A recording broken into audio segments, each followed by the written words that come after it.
Mga ka-K5, ginabanta sa masobra ka 40 kabalaya ang nagkalaguba bangod sa storm surge.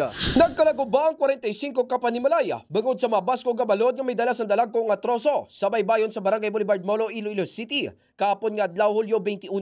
Base sa inisyal nga impormasyon nga nakuha sa K5 News FM Iloilo, 11 dari ang partially, kag 24 naman ang totally damage.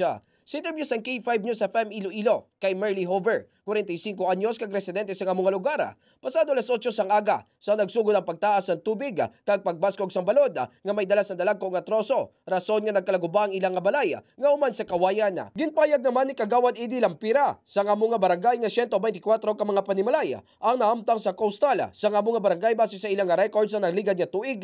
Sa karon, nagapreparar na ang City Social Welfare and Development Office o CSWDO sa mga food pack na sarang ihatag sa mga apektado nga mga residente. Samtang nagpasalig naman si Iloilo City Mayor Jerry Tranias nga magahatag sang financial assistance sa city government sa mga naguban sang balay sa nasambit nga barangay. Mga ka-K5, temporaryo anay nga magatinera ang mga residente sa ila sining evacuation center nga nahamtang sa covered court sang nasambit nga barangay. Balita Regional, nagikan sa probinsya sang Iloilo. Ako si ka-K5 Eric Canyasares para sa Kampiyon nga Balita, Serbisyo Publiko kag Kalingawan sa Western Visayas, K5 News FM.